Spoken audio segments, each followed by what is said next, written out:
They weren't supposed to open the lower deck. It was sealed, chained, orders from the Admiralty. But they heard voices inside, singing.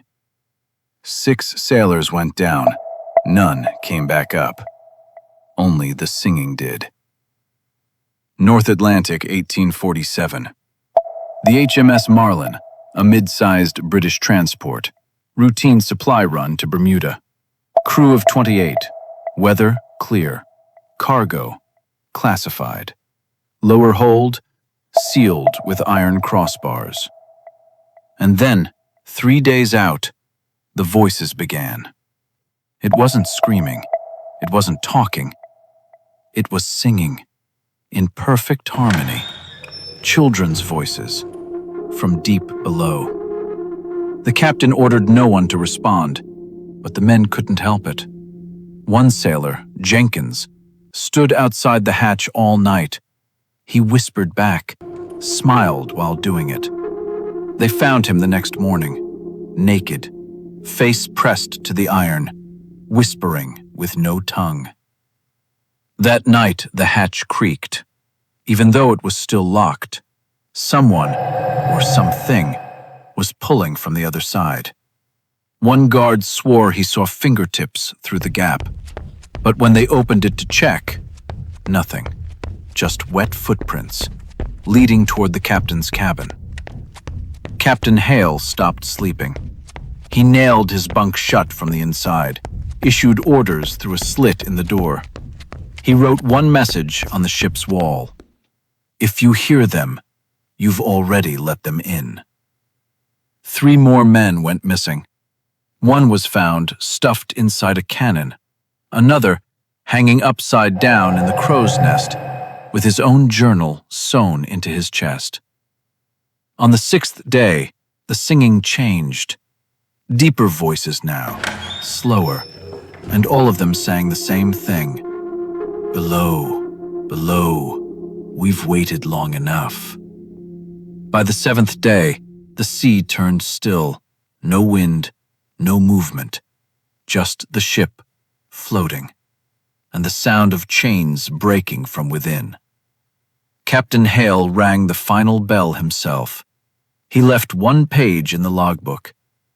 Tell the Admiralty, the cargo sings back now. They found the Marlin 3 weeks later, perfectly intact, floating still. No wind, no drift, just waiting. All 28 crew were on deck, standing, eyes closed, mouths open. No sound, no breath. They didn't collapse, they didn't fall.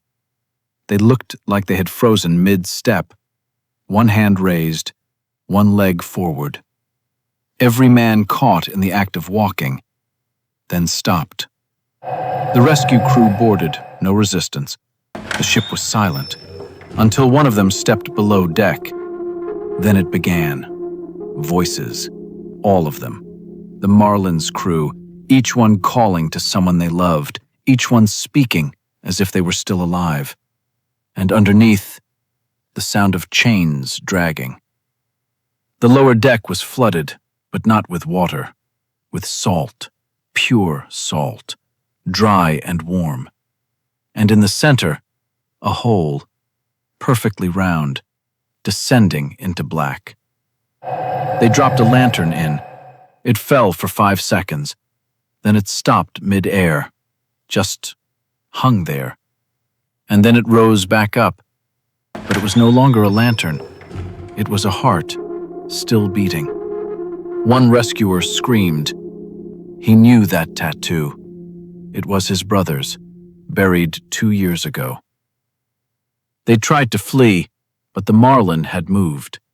It was no longer in open water.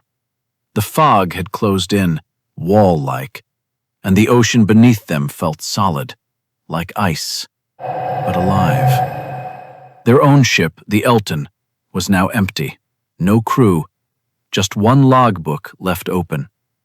The last entry wasn't written by anyone they knew. It likes when you come looking. It needs someone to take the song home. He was found drifting alone, naked, skin blistered, eyes shut tight. Salt had burned into his eyelids from the inside.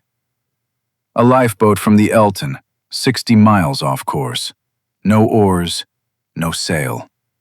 Just him, and blood in the shape of words smeared across the inside of the hull. It sings to the lonely. He couldn't speak, couldn't hear, but his mouth kept moving, murmuring, repeating. A soft rhythm, like a lullaby, until they held him down and cut open his shirt. On his chest, carved into the skin, shallow but clean.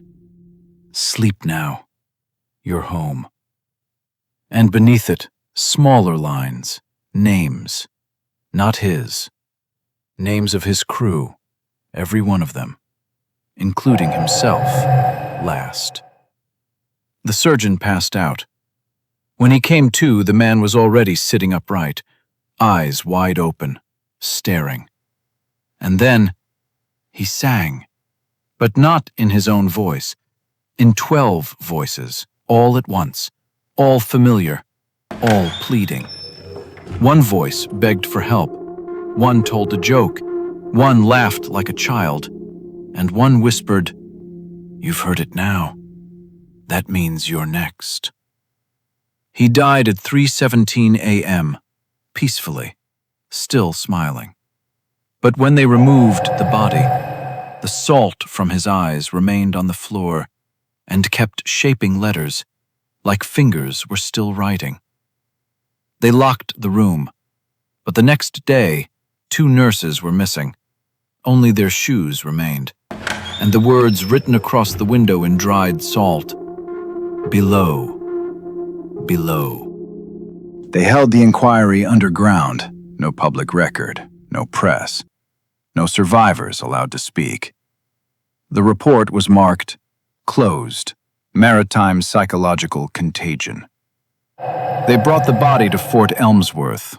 Cold room, no windows, 3 armed guards outside.